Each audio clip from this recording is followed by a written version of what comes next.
బద్వేల్లో SC మహిళ ఆస్తి వివాదం కలకలం. కడప జిల్లా బద్వేల్ పట్టణంలో ఓ ఆస్తి వివాదం తీవ్ర చర్చనీయాంశంగా మారింది.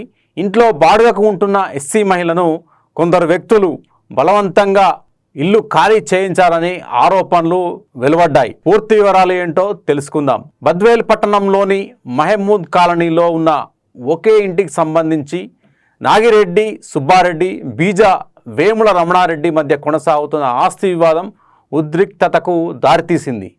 బాధితుల కథనం ప్రకారం బీజా వేముల రమణారెడ్డి వర్గానికి చెందిన వ్యక్తులుగా చెప్పబడుతున్న కొందరు రాత్రి సుమారు 9 గంటల సమయంలో ఇంటికి వచ్చి వెంటనే ఖాళీ చేయాలని ఒత్తిడి తెచ్చారని ఆరోపించారు.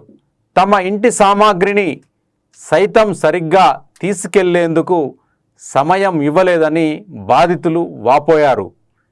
ఈ ఘటనపై నాగిరెడ్డి సుబ్బారెడ్డికి సమాచారం అందించగా ఆయన 110కు కాల్ చేసి పోలీసులకు ఫిర్యాదు చేసినట్టు తెలిపారు. అయితే బలవంతంగా ఇల్లు ఖాళీ చేయించారనే ఆరోపణలపై ఇప్పటివరకు సంబంధిత వ్యక్తులపై చర్యలు తీసుకోలేదని ఆయన మీడియాకు వెల్లడించారు.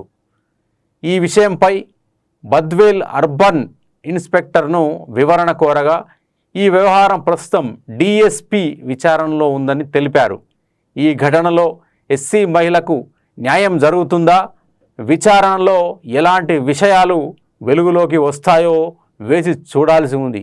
ఈ కేసుపై అధికారిక విచారణ పూర్తయ్యే వరకు ఆరోపణలపై తుది నిర్ధారణ వెలువడాల్సి ఉంది. పేరు సుబ్బారెడ్డి, నాగిరెడ్డి సుబ్బారెడ్డి, బైనపల్లి గ్రామం. నేను గతంలో సర్వే నెంబర్ చెన్నంపల్లి గ్రామ పొలము, మణకరవారిపల్లి గ్రామ పొలంలో సర్వే నెంబరు 953లో ప్లాట్ నెంబర్లు 175, 176 కొనుగోలు చేసి ఉన్నాము. పట్టాదారుల వాళ్ళ దగ్గర మేము కొనుగోలు చేసిన తర్వాత ఇక్కడ ఈ మహమ్మద్ కాలనీలో గతం 5 నెలలు అయింది. ఇక్కడ మేము కాపురం దగ్గర పనిచేస్తా ఉన్నారు. వాళ్ళని ఇక్కడ నేను ఉంచినాను. కానీ నేను హైదరాబాద్ పోయి లేను ఊరిలో.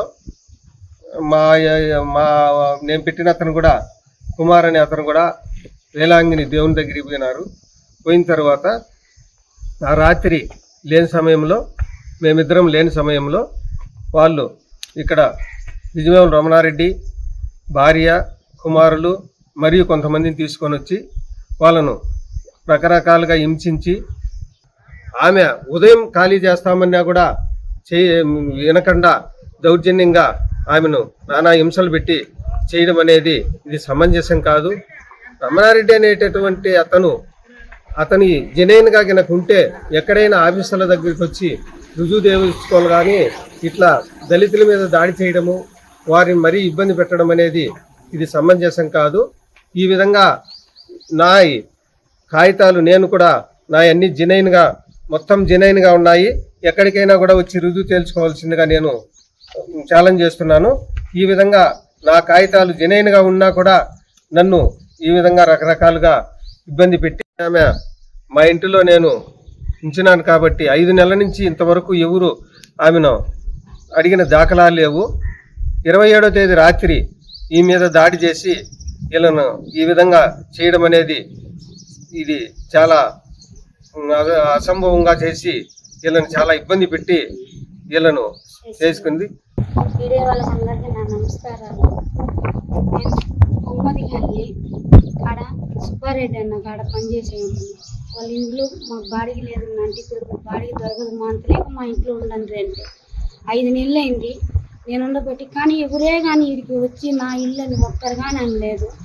ఆ సుబ్బారెడ్డి అన్న మా భర్త తెలంగాణ పోయి రాత్రి ఆదివారం రాత్రి 10 గంటలకు వచ్చి ఇట్లోకి వచ్చి 10 మంది దూరి నన్ను తప్పి పోదాం మేమన్నా మొత్తం ఆటో తెచ్చి అన్ని సామాన్లు వేసి అమ్మ కూడా వచ్చి లెక్క కానీ పెడితే అది కానీ ఏమి కానీ రాకుండా సగం సామాన్లు ఇంట్లోనే సగం ఇసిరి తెంగి నేను బీదరాలని నన్ను ఎట్టంటే కొట్టి పంపించేసిండు సార్. నా భర్త వచ్చాడని కాళ్ళు పట్టుకున్నా కానీ మాలోళ్ళు మీరే పీకుతారు, వాడు నేను చేసుకుంటాను, నువ్వెవరే పో ఈ నుంచి నేను ఆయన మొట్ట ఉండేది. నాకేమి ఇల్లు కావాలని, నాకు వాకిలు కావాలని.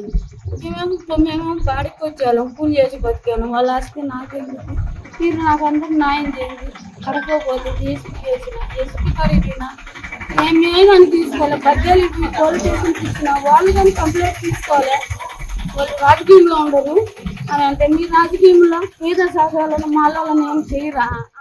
ఇవి బులెటిన్స్. మరో బులెటిన్లో మరికొన్ని సరికొత్త వార్తలతో మీ ముందుకు వస్తాం.